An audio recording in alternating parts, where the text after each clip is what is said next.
बेटी बेटियां घर छोड़ती है, घर वालों को नहीं। बहुत ही सुंदर कहानी।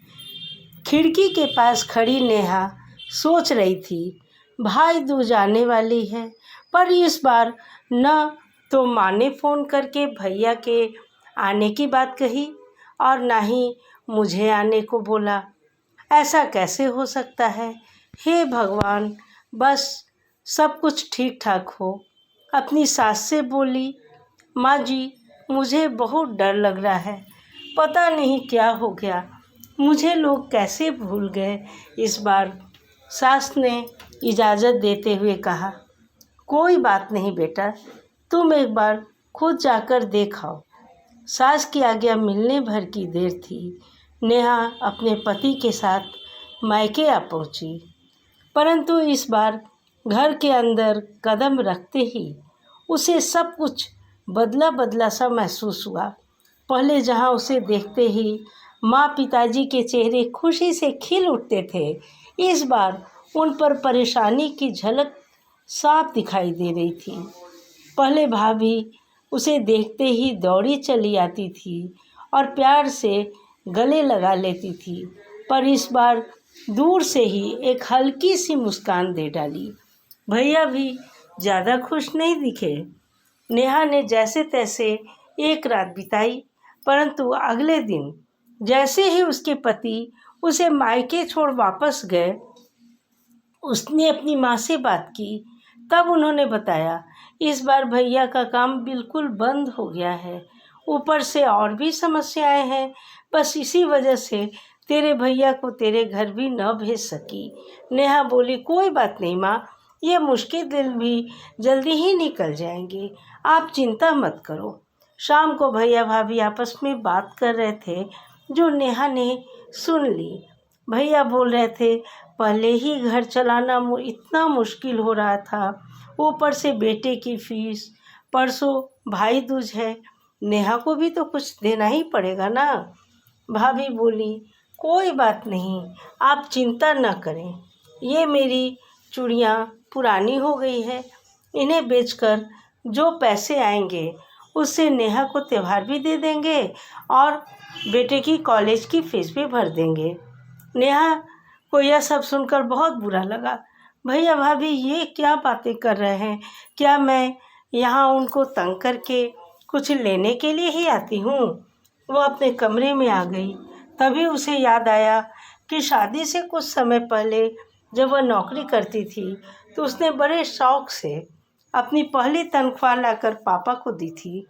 तब पापा ने कहा, ये पैसे अपने पास ही रख ले बेटा, मुश्किल वक्त में काम आएंगे। इसके बाद वह हर महीने अपनी सारी तनख्वाह बैंक में जमा करवाती रही।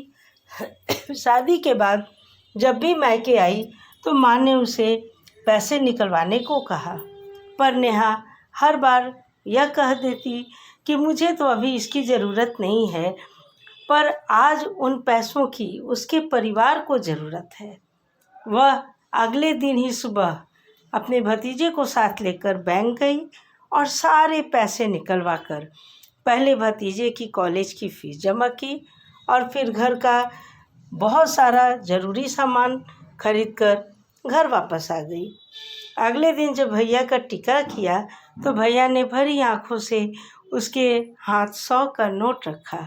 नेहा मना करने लगी तो भैया बोले, ये तो शगुन है पगली, मना मत करना। नेहा बोली, भैया बेटियां मायके शगुन के नाम पर कुछ लेने नहीं, बल्कि अपने माँ बाप की अच्छी सेहत की कामना करने, भैया भाभी को माँ बाप की सेवा करते देख ढेरों दुआएं देने और बड़े होते अपने भतीजे भतीजियों की नज़र उतारने आती है।